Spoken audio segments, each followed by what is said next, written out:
जय हिंद मित्रांनो, सर्वांनी वेलकम। आज जे आपण मी गोपाल भानुशाली, सामाजिक कार्यकर्ता, ठाणे जिल्हा।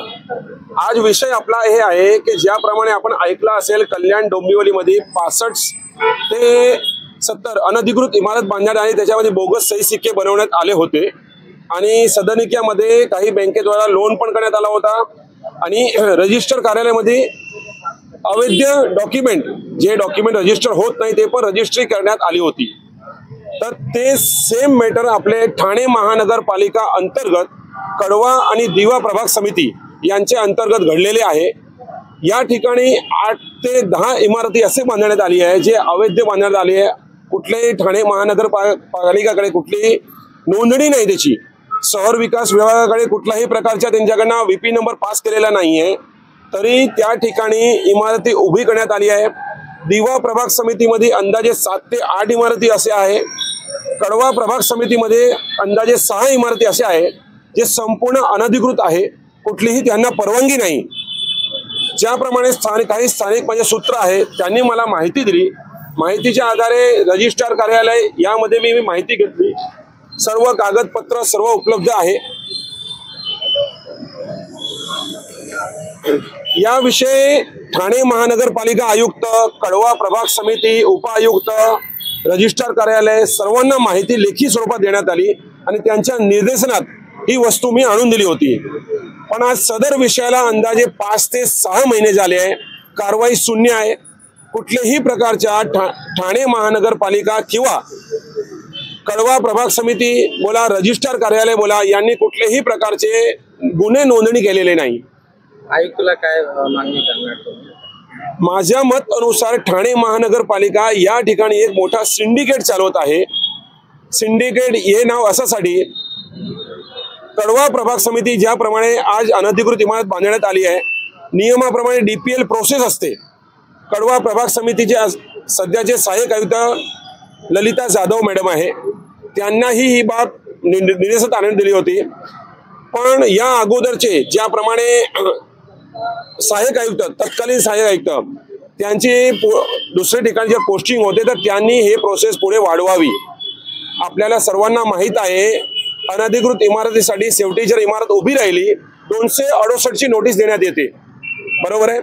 तर सध्या एकच इमारतीला 268 ची नोटीस देऊन आज 2 वर्ष व्हायला आले। जर सहाय्यक आयुक्त, कडवा प्रभाग समिती आणि उपायुक्त यांनी स्वतःचे कर्तव्य योग्य पद्धतीने जर केला असता तर आज ते इमारत खाली असती। म्हणजे नुसतं यांच्या ज्या कारवाई आहे ते पेपर पुरत्या। म्हणजे हे स्पष्ट माझ्या यांच्यावरती आरोप आहे की यांचे सर्वांचे पॉकेट खिसे गरम झालेले आहे।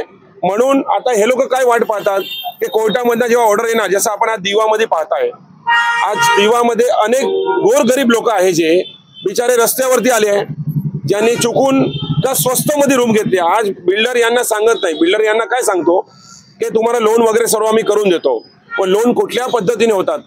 ठाणे महानगरपालिकेचे शहर विकास विभागाचे नकाशे, अवैध कागदपत्र, सही सिक्के, ऍक्च्युली 420च्या केस आहे, 467च्या केस आहे। यासाठी सर्व यंत्रणा यांना मी तक्रारी दिल्या, पण सर्व यंत्रणा हातात हात बांधून गप्प बसली आहे। त्याचप्रमाणे जे आपल्या रजिस्टर कार्यालय ज्याप्रमाणे तळावपाडीवरती 1 नंबर,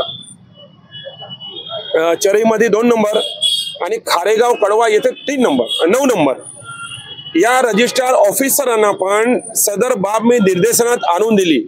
त्यांच्या म्हणण्यानुसार उच्च न्यायालयाच्या आदेशानंतर आम्ही ते कॅन्सल करू, पण त्यांची एक जबाबदारी होती की वरिष्ठांना निर्देशनात आणून द्याव्या की सदर बोगस रजिस्टर आमच्याकडे झालेले आहे। ज्याप्रमाणे एक आम नागरिक त्या ठिकाणी रजिस्टर करायला जातो, त्याला 2-2, 3-3 दिवस, आणि यांना 1-1 तासात या भूमाफ्यांचे रजिस्टर होतो आणि यांना ही बाब निर्देशनात आणून दिल्यानंतर सुद्धा हे लोक गप्प बसले आहेत। तर या वस्तूला आम नागरिक आणि पब्लिक काय समजणार? आता मी आरोप लावणार की मी पैसे खाल्ले आहे, तर ती बाब आपल्याकडे पुरावे नाहीये, म्हणजे पैसे शब्द वापरत नाही, खिसे गरम आहे म्हणून आम जनताला आणि तुम्हाला सर्वांना ठाऊक आहे। कारवाई नाही झाली तर पुढचं पाऊल काय? कारवाई शून्य आहे सर्व यांची। दुसरी गोष्ट, उच्च न्यायालय, माननीय उच्च न्यायालय यांनी आदेश दिला होता की ठाणे महानगरपालिकामध्ये ग्रीव्हन्स ऑफिसर यांची नियुक्ती करा, जे अवैध बांधकाम, अवैध सही सिक्के यांची चौकशी करणार. तर यासाठी पण ठाणे महानगरपालिका आयुक्त व यांचे लीगल डिपार्टमेंट त्यांना उच्च न्यायालयाचा आदेश असेल.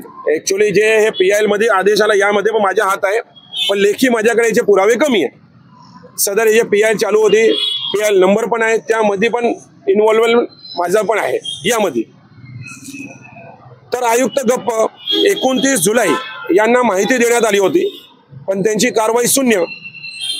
पुढचं पाऊल काय असेल तुमच्या कारवाईचे? पुढच्या पाऊल यांच्यासाठी जे ऑफिसर यांनी कुठल्याही प्रकारची कारवाई केली नाही, कुठल्याही प्रकारची दखल घेतली नाही, यांच्या विरोधात पण माननीय श्री उच्च न्यायालय या ठिकाणी मी माझी आता वैयक्तिक रिट पिटिशन किंवा याचिका दाखल करणार आहे.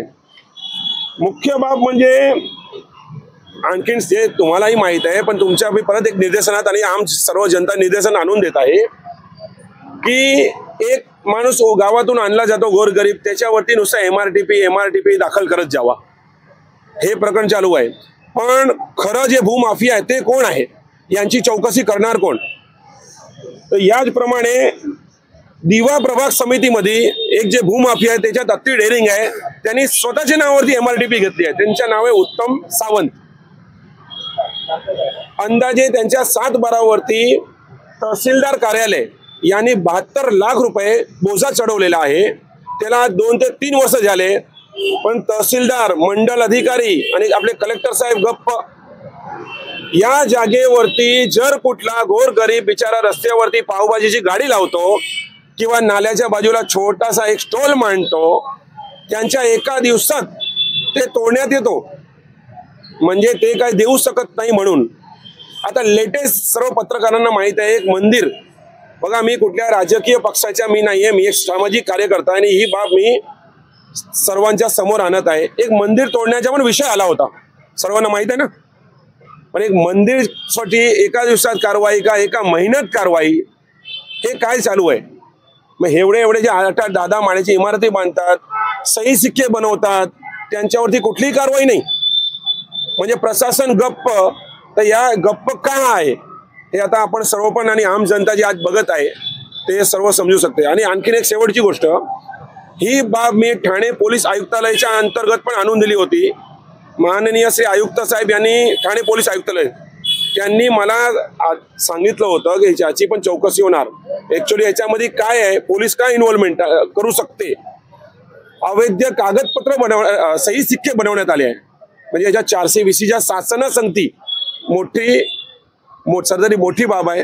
पण अजूनपर्यंत मला त्या पोलिसांकडून पण काय गुन्हे दाखल करण्यात आहे, काय चौकशी करण्यात आली, सदर विषय मुंब्रा पोलीस स्टेशन व कलवा पोलीस स्टेशन यांच्या हद्दीमध्ये पडत आहे जे आहे ते. त्यांच्याकडनं पण विषय शून्य. आता पुढच्या लवकरात मला माझी यांच्या सर्व अधिकारी यांच्या विरोधात उच्च न्यायालय या ठिकाणी PIL टाकण्याचा विषय सुरू. जय हिंद.